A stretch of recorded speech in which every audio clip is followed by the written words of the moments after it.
Welcome to IS MIRRI21's presentation on superbugs and amazing microbes.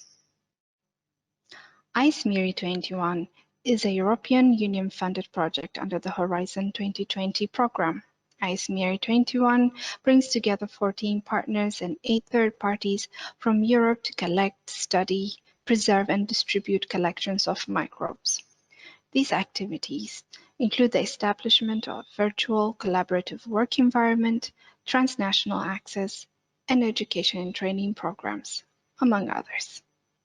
IS MIRRI21 will see the implementation of MIRRI as well as its sustainability through activities that engage various stakeholders. Thus, IS MIRRI21 presents superbugs and amazing microbes to engage citizens. According to the Convention of Biological Diversity means the variability among living organisms from all sources including terrestrial, marine, and other aquatic ecosystems, and the ecological complexes of which they are a part. This includes diversity within species, between species, and ecosystems. Following this definition, biodiversity has different hierarchical levels that start from the narrowest one related with the genetic diversity within the same species or population, moving to a more complex diversity among species up to the differences among the planetary ecosystems. Nowadays, it is possible to represent all biological diversities in one single tree and understand the connection among the different biological groups and species. The total number of species known so far reaches 2.3 million, and microbes such as archaea, bacteria, and fungi are represented in this tree. Microalgae and protozoa are also present within the metazoa group. The total number of species known represent the tip of the iceberg when we estimate that around 5 to 30 million of species can live in our blue planet. The biological diversity needs to be studied. The microbial diversity largely contributes to this lack of knowledge that needs to be discovered.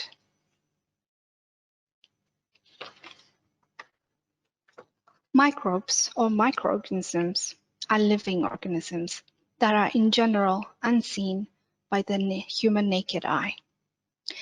This means they are extremely tiny organisms, and the use of light and electron microscopes help us to see them. It is the reason that we call them microscopic organisms, that they have very different shapes, varieties, and sizes. This group includes all unicellular microorganisms, such as archaea and bacteria, both formed by very primitive simple cells called prokaryotes, and others formed by more complex and evolved cells called eukaryotes. In the latter group, many unicellular protozoa and algae, as well as unicellular fungi called yeasts, are included. In the fungi group, filamentous multicellular microbes are called molds. Finally, a virus is a submicroscopic particle that replicates only inside a living cell. They can infect all types of life forms. Viruses that infect bacteria are called bacteriophages.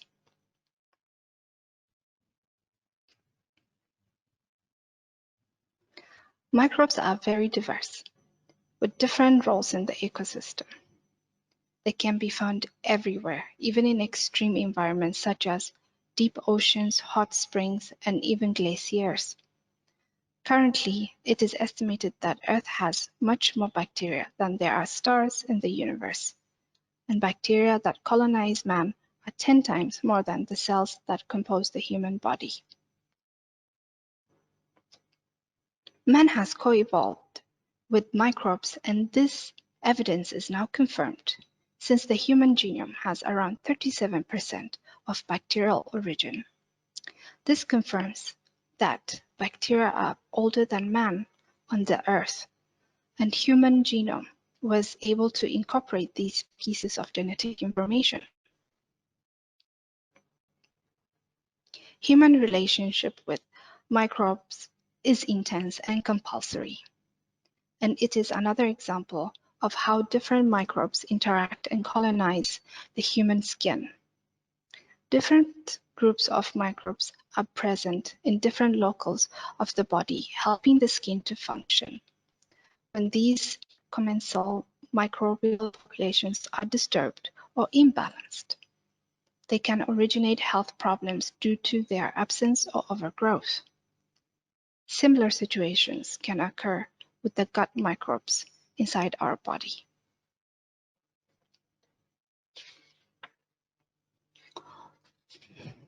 Although not all microbes are pathogenic and give rise to diseases, we tend to think that they are all bad for our health or the health of plants and animals. This is a mistaken thought. In fact, only a tiny number of microbes are real pathogens. A study reported that from 1,400 recognized pathogenic microbes, only 20%, approximately 350, were fungi. And within this number, only a little more than a dozen are primary pathogens. The thought that microbes are nasty for our health has given rise to the overuse of antibiotics. In order to ensure the food we eat is free of germs, we grow our livestock and food with antibiotics. If we have a cold, we want our doctor to prescribe antibiotics. This behavior is creating a public health problem that is growing silently. Microbes are found everywhere on our planet, as said before, in the glaciers and rivers, in the roots of trees and herbs, in the intestines of insects, cow, or even our own. Their ability to populate a wide variety of environments creates a connection between the environmental, the animal, and the human health. This is one health concept. The fact that many of the same microbes are present in animals and humans as they share the ecosystem they live in. The One Health approach recognizes that our health is closely connected to the health of animals and our shared environment. Antibiotics are currently overused to treat and prevent various infectious diseases in cattle and in man, besides being indiscriminately added to fresh and processed food to ensure microbe-free products. This overuse of antibiotics has led to the appearance of superbugs, microbes that are resistant to antibiotics and cannot be killed with any known antibiotic molecule. Because we are all connected, superbugs arising in humans, animals, and the environment may spread from one to the other, and from one country to another. Superbugs do not recognize geographic borders. If we continue with the excessive use of antibiotics, as we have done so far, superbugs will continue to spread.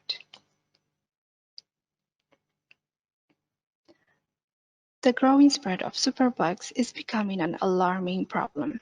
Humanity has abused so much of the use of antibiotics that it has been predicted by 2050 superbugs will kill 10 million people, more than cancer would. The only solution we have to this problem is to reduce the indiscriminate use of antibiotics. So what are the benefits of microbial resources? Microbial resources share the raw materials of many biotechnological applications. Microbes are essential in the production of food and beverages, fine chemicals, enzymes, biofuels, vaccines, drugs, and heterologous proteins. They can also be applied as biocontrol agents of plants and animal diseases, as indicators of environmental quality, and in bioremediation processes. Additionally, Microbes and their enzymes play a vital role in transforming renewable raw materials such as biomass, residues, and carbon dioxide into a huge portfolio of products. Accordingly, microbial resources play a vital role in biotechnology innovation, and their exploitation and valorization is pivotal to boost bioeconomy.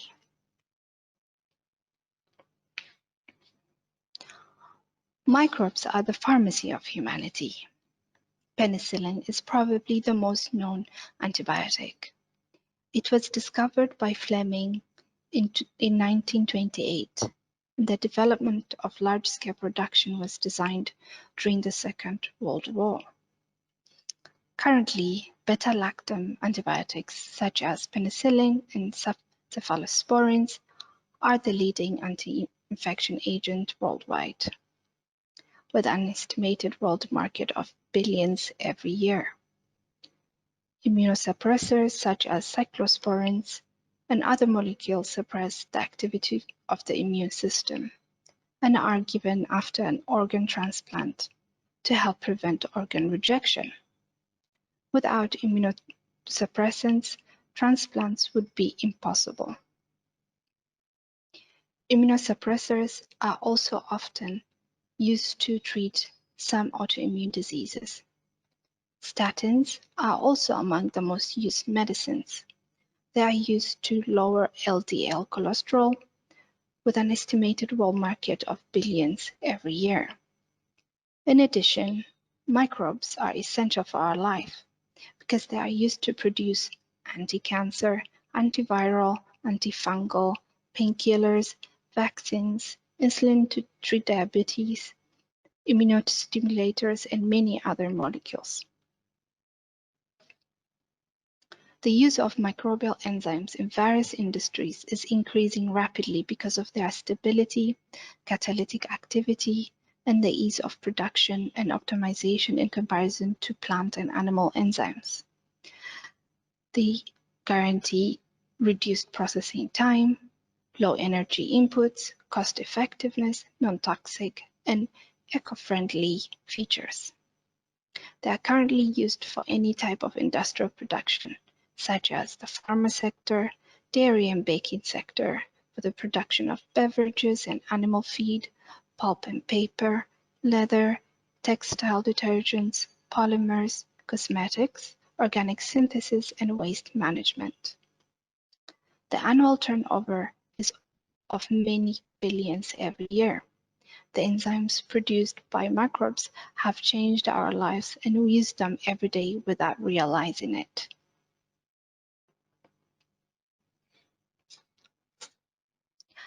As it is shown in the slide, microbes have a fundamental role in the food system.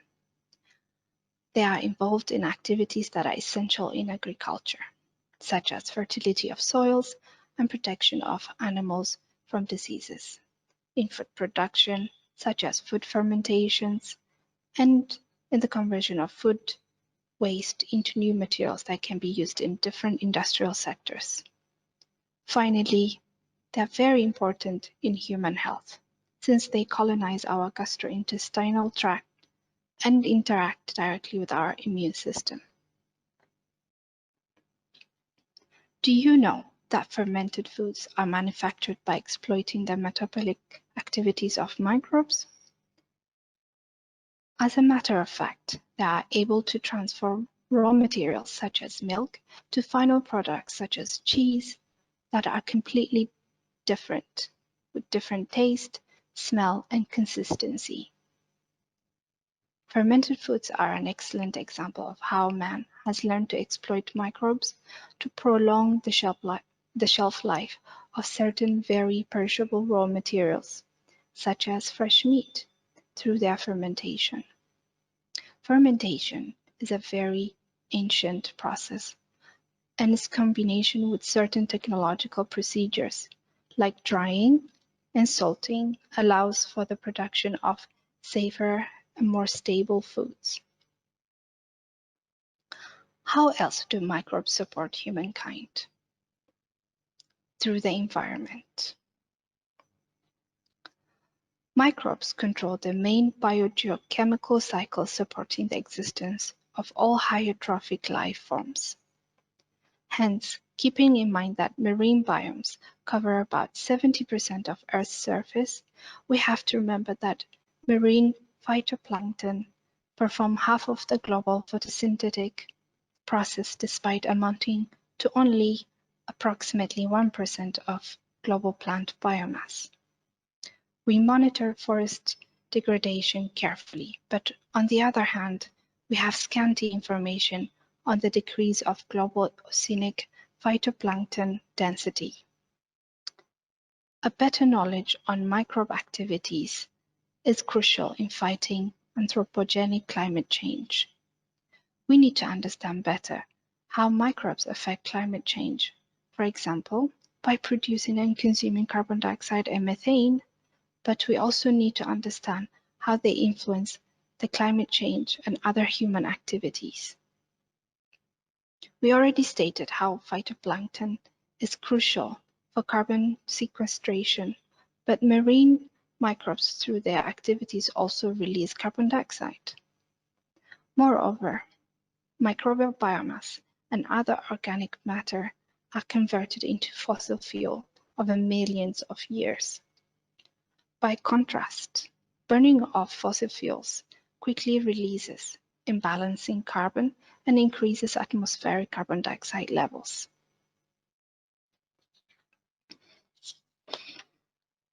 Soil and water degradation is a serious problem all around the world. Pollution is one of the main causes of soil and water degradation and deeply impacts on our daily lives. The contamination of air, water, and soil represents a threat to the health and the environment that needs to be resolved efficiently. There is a growing interest in developing techniques to reduce levels of organopollutants from contaminated soils and waters by means of selected microbes. Bioremediation is an alternative approach that has recently received much attention due to its potential as a cost-effective solution and has been successfully applied in full scale for the treatment of contaminated sites. Bacteria and fungi are the main protagonists of bioremediation, being able to utilize carbon sources and transform most of the persistent organopollutants as various chemicals such as petroleum hydrocarbons, polycyclic aromatic hydrocarbons, polychlorinated biphenyls, nitroaromatic compounds, industrial solvents, pesticides, plastic, and metals. In conclusion, microbes are amazing and diverse living groups of organisms. Microbes can be pathogenic and harmful to humans, animals, and plants. Microbes offer humankind several services, products, and solutions, many of them not yet discovered. Microbes sustain life on our planet. Or, as Louis Pasteur said, life would not long remain possible in the absence of microbes. Thank you.